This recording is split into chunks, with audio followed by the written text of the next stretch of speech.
사도신경하심으로 2022년도 4월 28일 목요일 온라인 아침 기도에 하나님께 올려드리겠습니다. 전능하사 천지를 만드신 하나님 아버지를 내가 믿사오며 그 외아들 우리 주 예수 그리스도를 믿사오니 이는 성령으로 잉태하사 동정녀 마리아에게 나시고 본디오 빌라도에게 고난을 받으사 십자가에 못 박혀 죽으시고 장사한 지 사흘 만에 죽은 자 가운데서 다시 살아나시며 하늘에 오르사 전능하신 하나님 우편에 앉아 계시다가 저리로서 산자와 죽은 자를 심판하러 오시리라. 성령을 믿사오며 거룩한 공예와 성도가 서로 교통하는 것과 죄를 사하여 주시는 것과 몸이 다시 사는 것과 영원히 사는 것을 믿사옵나이다. 아멘. 찬송가 386장 찬송하시겠습니다.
하나님 아버지 감사합니다. 오늘도 또 새로운 금요일 하루를 저희들에게 허락하시고 오늘 하루도 주님께서 예비하신 하늘의 능력 덧입고 살아갈 수 있도록 하려고 저희들 불러주심을 감사합니다. 하나님 주님의 부르심에 순종함으로 오늘 하루를 시작하는 첫 시간에 주 앞에 나왔사오니 오늘 주신 말씀을 통해서 부어주시는 능력으로 충만케 하여 주셔서 주님이 예비하신 하늘의 능력 덧입고 믿음으로 승리하는 복된 하루가 되게 하여 주옵소서. 감사드리오며 우리 주 예수 그리스도의 이름으로 기도드리옵나이다. 아멘. 이 시간에 하나님이 주시는 말씀은 구약성경 나훔 2장 1절부터 13절까지 말씀 보도록 하겠습니다. 자, 화면을 보시면서 1절부터 우리 다 함께 합독하시겠습니다. 파괴하는 자가 너를 치러 올라왔나니 너는 산성을 지키며 길을 파수하며 내 허리를 견고히 묶고 내 힘을 크게 굳게 할지어다. 여호와께서 야곱의 영광을 회복하시되 이스라엘의 영광 갖게 하시나니 이는 약탈자들이 약탈하였고 또 그들이 포도나무 가지를 없이 하였음이라. 그의 용사들의 방패는 붉고 그의 무사들의 옷도 붉으며 그 항오를 버리는 날에 병거의 쇠가 번쩍이고 노송나무 창이 요동하는도다. 그 병거는 미친 듯이 거리를 달리며 대로에서 이리저리 빨리 달리니 그 모양이 횃불 같고 빠르기가 번개 같도다. 그가 그의 존귀한 자들을 생각해내니 그들이 엎드러질 듯이 달려서 급히 성에 이르러 막을 것을 준비하도다. 강들의 수문이 열리고 왕궁이 소멸되며 정한 대로 왕후가 벌거벗은 몸으로 끌려가니 그 모든 시녀들이 가슴을 치며 비둘기같이 슬피 우는도다. 니느웨는 예로부터 물이 모인 못 같더니 이제 모두 도망하니 서라 하나 돌아보는 자가 없도다. 은을 노력하라 금을 노력하라 그 저축한 것이 무한하고 아름다운 기구가 풍부함이니라. 니느웨가 공허하였고 황폐하였도다. 주민이 낙담하여 그 무릎이 서로 부딪히며 모든 허리가 아프게 되며 모든 낯이 빛을 잃도다. 이제 사자의 굴이 어디냐? 젊은 사자가 먹을 곳이 어디냐? 전에는 수사자 암사자가 그 새끼 사자와 함께 거기서 다니되 그것들을 두렵게 할 자가 없었으며 수사자가 그 새끼를 위하여 먹이를 충분히 찢고 그의 암사자들을 위하여 움켜 사냥한 것으로 그 굴을 채웠고 찢은 것으로 그 구멍을 채웠었도다. 만군의 여호와의 말씀에 내가 내 대적이 되어 내 병거들을 불살라 연기가 되게 하고 내 젊은 사자들을 칼로 멸할 것이며 내가 또 내 노력한 것을 땅에서 끊으리니 내 파견자의 목소리가 다시는 들리지 아니하리라 하셨느니라. 아멘. 여러분 시편 22편 1절에 보면요 이런 말씀이 나옵니다. 내 하나님이여 내 하나님이여 어찌 나를 버리셨나이까? 어찌 나를 멀리하여 돕지 아니하시오며 내 신음소리를 듣지 아니하시나이까? 라는 구절입니다. 다윗이 지속적인 고난 가운데 있을 때 너무 힘이 들어서 하나님께 하소연하듯이 드린 기도문이죠. 하나님의 공의 하나님이시라면 어떻게 주만 바라보는 자에게 임한 고난을 끝내주실 생각을 하지 않으십니까? 아마 이런 의미일 겁니다. 여러분 예수님이 십자가에 달리셨을 때 예수님도 비슷한 기도를 드리십니다. 엘리 엘리 라마 사박다니 라는 기도가 바로 이런 의미였습니다. 나의 하나님 어찌하여 나를 버리셨나이까? 라는 뜻이었다는 겁니다. 여러분 다윗뿐만 아니라 심지어 예수님까지 이런 기도를 드리셨다는 것은 그만큼 인간의 힘으로는 도저히 견딜 수 없는 고통을 당한 것입니다. 이런 경우에는 누구나 다 이런 기도를 할 수밖에 없습니다. 자, 오늘 본문에도 보니까 이스라엘은 이미 북방나라 아수르에게 멸망당한 가운데 백성들은 이 아수르의 압제로 고통당하고 있었습니다. 하나님을 마음대로 믿을 수 있었을 때에는 우상 숭배도 하면서 하나님의 마음을 아프게 해드렸습니다. 그런데 아수르에게 패망을 당한 후부터는 많은 백성들이 마음이 달라진 겁니다. 마음이 물처럼 녹아졌습니다. 하나님을 사모하는 마음이 충만해졌습니다. 그래서 하나님께 기도하기 시작합니다. 하나님, 그동안 하나님을 등진 삶을 살았던 것을 회개하오리 이 아수르로부터 해방되게 하여 주옵소서. 간절히 기도합니다. 이렇게 기도하면서 그날을 기다리는데 해방될 기미가 전혀 보이지 않는 겁니다. 이러한 상황 속에서 나훔 선지자가 아수르 수도 니느웨가 멸망할 것을 예언하고 있습니다. 여러분 당시 이스라엘 백성들이 형편을 생각해보면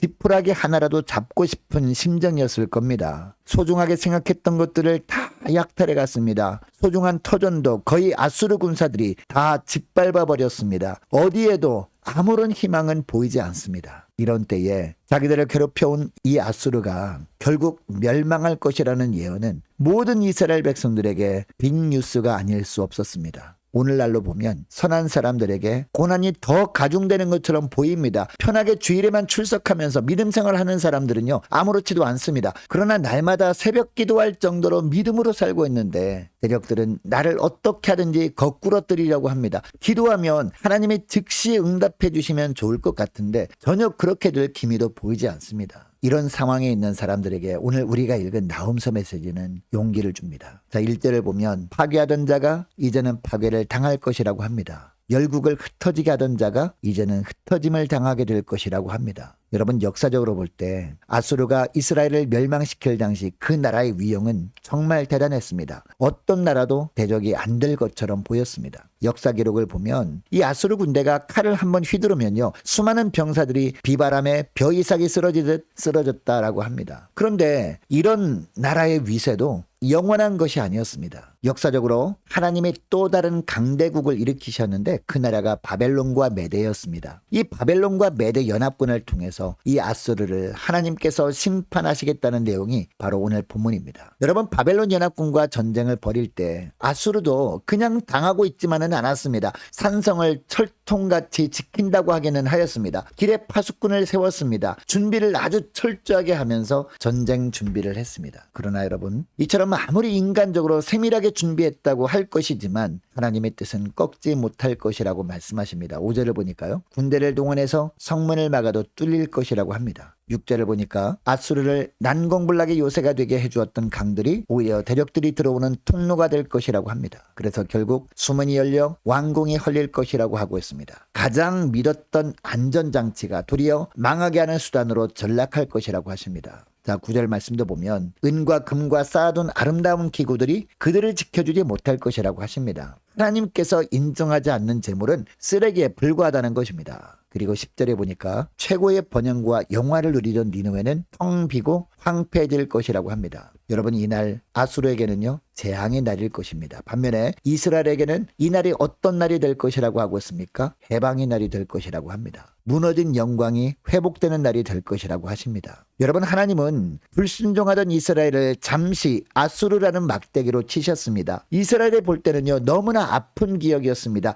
쓰라린 고통으로 몸부림쳤을 겁니다. 그러나 하나님은 당신의 백성들을 너무도 사랑하시는 하나님이셨습니다. 이 아수르에게 영원토록 고통당하도록 내버려 두지 않으셨습니다. 결국 새로운 나라를 일으키셔서 그들을 통해 이스라엘 백성들에게 고통을 주었던 아수르를 심판하시고 당신의 백성들에게 구원의 손길을 베푸셨습니다. 사랑하는 여러분, 오늘날 우리가 믿음의 삶을 살고 있는데도 고난 가운데 있을 수 있습니다. 내가 생각하기에 이 고난이 너무 오래된 것 같습니다. 끝나지 않을 것 같습니다. 그러나 하나님의 생각은요 우리의 생각과 다릅니다. 이 고난은 끝이 있는 고난임을 기억하시기 바랍니다. 그리고 하나님이 아닌 그 무엇도 우리를 안전하게 지킬 수 없다는 것을 기억하며 하나님이 지켜주시고 계심에 감사 찬송하면서 그날을 믿음으로 기다리는 여러분 되시기를 바랍니다. 또한 우리가 하나님께 불순종할 때 하나님은 우리가 정신 차리도록 하기 위해서 불신자까지 동원하셔서 우리에게 잠시 고난을 허락하실 때가 있어요. 그러나 그 고난은 끝이 있는 고난입니다. 시련 가운데 우리가